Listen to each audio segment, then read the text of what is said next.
Pensemos por un momento en un río. ¿Qué es? No es solo agua que corre, es en esencia una de las venas de la tierra. Hoy vamos a seguir el viaje de uno de estos ríos, desde que nace allá arriba en las montañas hasta que se encuentra con el mar. Y en ese recorrido vamos a descubrir algo fascinante, que la salud de un río es en realidad el reflejo de la salud de todo su entorno. Esta idea es potentísima. Así como nuestro sistema circulatorio lleva vida a cada célula, los ríos son las arterias del planeta. Transportan agua, claro, pero también sedimentos, nutrientes, son los que mantienen vivo todo el paisaje. Y la cosa es que, así como una arteria tapada puede provocar un infarto, un río que se enferma a todo el ecosistema a su alrededor. Y para entender esto bien a fondo, vamos a enfocarnos en una arteria muy específica, el río Huixtla en Chiapas, México. Su historia, van a ver, es la historia de muchísimos ríos en todo el mundo. Aquí es donde todo arranca. Estamos en la cuenca del río Huixtla, en la costa de Chiapas. Este no es cualquier río, es un sistema súper importante que conecta las montañas de la Sierra Madre con los ecosistemas de la costa del Pacífico. Es un puente de vida.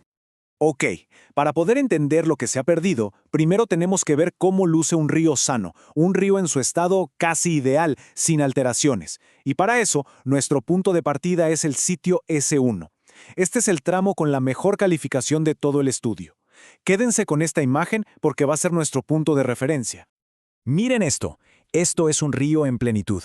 Vemos una vegetación de ribera, o sea, la que está en las orillas, súper densa, ancha, continua. Las orillas están firmes, estables, y lo más importante, el río está conectado con su entorno. Incluso hay especies de árboles muy específicas, como las que ven en pantalla, que nos indican que todo está en perfecto equilibrio. Por eso, en el índice de calidad ribereña, obtuvo un puntaje de 137. Es literalmente el retrato de un río sano y funcional. Bien, ahora empecemos el descenso. Vamos a seguir el curso del río, acercándonos poco a poco a las zonas con más actividad humana. Y aquí es donde la historia da un giro radical. Es donde la salud del río empieza a caer en picada. Y fíjense, no hay que ir muy lejos para ver el primer gran golpe. Unos kilómetros más abajo, en lo que el estudio llama el sitio S3, la condición del río se desploma. Pasamos de muy bueno a de repente pobre. ¿Y por qué un cambio tan brutal? Bueno, la vegetación natural ya no es una franja continua, son apenas unos manchones. Empiezan a aparecer zonas urbanas, carreteras, y algo que es clave, el río ha sido rectificado. ¿Qué significa eso? Que lo enderezaron como si fuera una calle y le pusieron muros a los lados para que no se desborde. O sea, lo desconectaron por completo de su llanuro de inundación natural. Y aquí está el dato que lo confirma. El puntaje del río cae de 137 a solo 52. Es una pérdida de más del 60% de su calidad ecológica. ¡Impresionante! Seguimos bajando y llegamos al último tramo del río antes de que desemboque en la costa. Este es el sitio S8. Y aquí la situación es todavía más grave. Ya no es pobre, ahora la condición es malo. Aquí ya vemos la transformación completa. El río, bueno, ya casi ni es un río. Es prácticamente un canal de drenaje agrícola, rodeado de kilómetros y kilómetros de plantaciones industriales. La vegetación natural simplemente ya no existe. Y lo más preocupante es que todo esto está a solo 3 kilómetros de los manglares y humedales de la costa, que son ecosistemas súper importantes. Y el número final lo dice todo. 36. Es el punto más bajo en todo el recorrido. El río llega al mar en un estado de degradación crítica, casi terminal. Este gráfico es un resumen visual perfecto de este viaje. Es la historia del declive de un ecosistema. Vean el contraste brutal entre la barra altísima del sitio S1, el río sano, y las barras pequeñísimas de los sitios más degradados como el S4 y el S8. Es pasar de una salud vibrante a un estado crítico.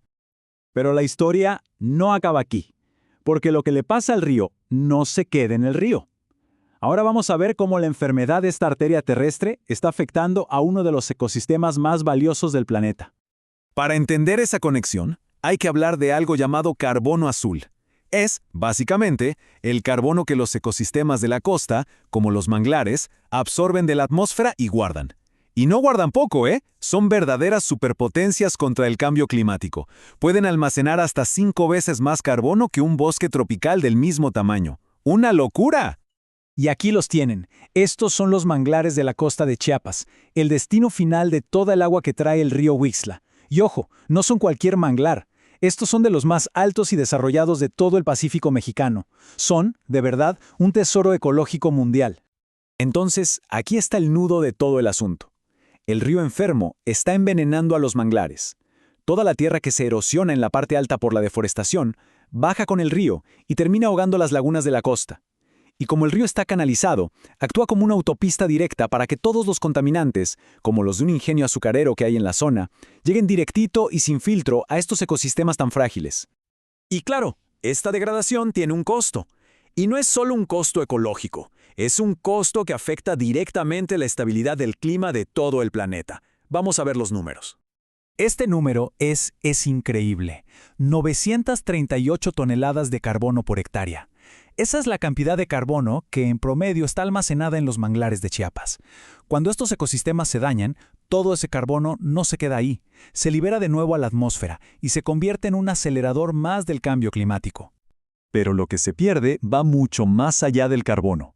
Se pierde una barrera natural que protege a las comunidades de la costa contra tormentas y huracanes. Se pierde un hábitat riquísimo en biodiversidad. Y se pierden servicios que a veces ni vemos, como el control de inundaciones. Romper esa conexión entre el río sano y la costa sana nos cuesta, y mucho. Bueno, ya vimos el problema, que es bastante grande. Ahora la pregunta es, ¿hay solución? ¿Cómo se sanan estas arterias de la tierra?